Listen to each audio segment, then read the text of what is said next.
Welcome to the Universal Studio Tour. I'm Jimmy Fallon. I'll be making sure that you get through this experience in one piece. You've got the very best guide. JT. And the greatest driver. Jose. You're the best. I love that. Even though JT. it'll be $5. I know you guys are excited to get on the tour, but first, a few safety. That's right, guys. First, if you need guest assistance or have a medical emergency, or if you drop something of value off the side of the tram or have any sound or video issues, reach up and grab the red E-cord that runs along the center of the ceiling of the tram, and I'll be back to assist you as soon as it's safe to do so. Otherwise, during the entire tour, please stay seated and keep your arms and legs inside the vehicle at all times. Remember to use the red cord above your head if you need any assistance. The studio is private property, and if at any time during the tour you drop your phone or just can't wait to use the restroom, pull the cord and remain seated. Please no smoking of any kind during the tour, and be prepared. Our tour today features loud noises, sudden tram movements, fire effects, and many water effects. You'll want to have your cameras out for great photo opportunities, but keep an eye on them so they don't get wet. And finally, for your safety and those around you, please do not use selfie sticks while you are on board. Lions, tigers, and bears, oh my. Alright, on to the fun stuff now. Making our way down the Universal timeline. Here to your right and left, you'll see a few movie posters as we go down the hill. These are just a few out of over 8,000 that we have produced since we got started back in 1915, March 15th, 1915. That's the day that Carl Lemley opened up our doors here, our founder Carl. He came to the East Coast originally with the dream of Universal, the strangest city in the world.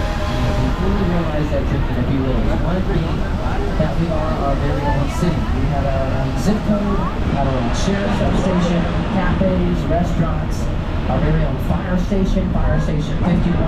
This large white building you're going to see here in just a second.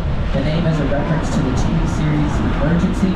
We don't have 50 other fire stations, just the one, but it is a real functioning fire station. Real fire trucks and firefighters, not a movie set. We'll see some of those in just a bit. But they're here to keep us safe as we work in our movie-making city. That was the other part of Carl's dream. He wanted us to be a real city dedicated to making movies. A place filmmakers can come and do every stage of movie making start to finish and never have to leave. As we get to the bottom of the hill, we'll enter what we call the front lot. The front lot is the home of the majority of our sound stages. These large warehouse-like buildings we build sets inside of, like Soundstage 12, that you're going to see to your left. Home with some iconic sets like Frankenstein's Lab, Dracula's Castle, the Visitor Center, and Jurassic Park, all done right there to your left. Again, the first soundstage you'll see there. That's our largest and oldest soundstage. It was built in 1928. It's about 30,000 square feet.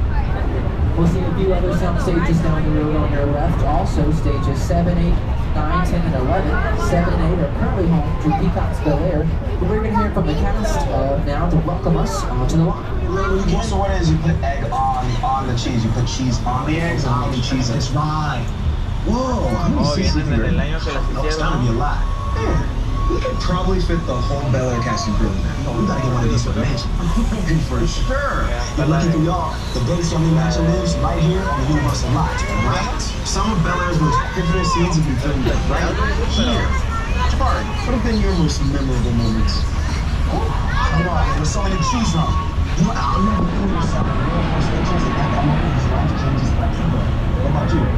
Well, the Bel Air Academy gym set is here too, and I remember you having me sit in that cold ice bath for hours, and that was really fun.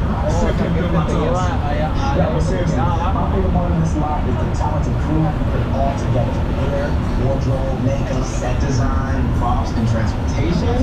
Yes, Transpo's the best, and we got the sweetest rides for us to play with. Actually, speaking of, we're gonna get a ride like this. We better go talk to Transpo now and let these people get back to their tour. Yeah, that sounds good. I've got the keys. Now you can see they're standing in front of a sound stage in that clip. That's stage 14, which is coming up right there to your left. That's our second largest soundstage on property. We've used that for shows like Bel Air, as you saw, Superstore on NBC, movies like Dr. Seuss's How the Grinch Stole Christmas with Jim Carrey. That's where we built Mount Crumpet. Apollo 13, another Ron Howard film. We built Mission Control there. Jurassic Park, where they first meet the dinosaur, the Brachiosaurus. That scene done there as well. We just celebrated 30 years of Jurassic Park last month on June 11th. When it came out 30 years ago on that day, it became the biggest box office hit of all time, beating out E.T., another Spielberg film. We're going to talk a lot about Steven Spielberg today. We'll also talk about Jurassic Park a little bit later as well. But right here to your left, you're passing by the Studio Post building. We use this for post-production services like editing and sound mixing. Hundreds of people working there, taking what was filmed, turning it into what you see on the screen at the theater or at home. But hop right across the street back to some of our sound stages here to these are some of our most popular TV sound stages. Used for sitcoms throughout the years like The Jeffersons, Mark, Coach, Sabrina the Teenage Witch, all done right here to your right. Stage 16 is home to Based on a True Story right now with David Coco. And then stages 18 and 19 right here, we've got Killing It with Craig Robinson. Also on Peacock, look at those are Peacock cartoons. Peacock is our streaming service we launched back in 2020. Ever since then, we've had a really big expansion of TV productions on the line, so those sound stages in particular really busy and important for us right now. Also important for Ted, the first celebrity sighting of the day there, guys, the world famous talking teddy bear himself. He is toasting, celebrating getting his own TV show later this year on Peacock as well, a prequel series to the film's Ted 2, so be on the lookout for that. Ted is also welcoming you though to our famous little bungalows here to your left. These small tan-colored buildings. They were once home to stars like Marlon Brando, Jimmy Stewart, Doris Day. They would use these as dressing rooms while they were here filming on the lot. But today, they're home to some of the most in-demand production companies. So like 7 Bucks, that's The Rock's production company. Monkey Paw Productions, Jordan Peele's production company is here. Mark Platt Productions, they're the team behind Wicked, the musical, the movie version coming out next year. Also films like La La Land and Babylon. You'll see their offices in the back there with the Wicked balloon. You'll also see Bungalow 5195 in a second, right on your left side. Familiar silhouette right next to the number as well. That's Alfred Hitchcock's silhouette. Moved into that office. I said, no, I can never be in Hitchcock's office. That should be a fly, a museum. Very exciting. Just to know that he was there and walk by and know he was in that office. Hitchcock. Just walking around the commissary. Hitchcock had his bungalow on there. I got to go see Alfred Hitchcock. I love working with him. Highly respect him. We're going to get more Hitchcock history in just a little bit. But right there to your left, these are some of our newest sound stages, stages 25 and 26. We've currently got Lopez versus Lopez with George Lopez in stage 25. These were first used though back in 2016 for NBC's Hairspray Live, a live musical production aired on television. And a great example to use as we go from the front lot there, guys, to the back lot now. Now here on the back lot, we're going to start seeing more of what we call practical sets and facades. These are sets built outside. The first example coming up to your right is the Metropolitan sets. These are designed to be any sort of metropolitan setting. Cities like New York, London, Paris, Rome, Baltimore, as we used it in the opening number of Hairspray Live, Good Morning Baltimore. We'll get to see the street where we filmed that in just a second, but the first street that you're going to see to your right over here coming up is called Brownstone Street.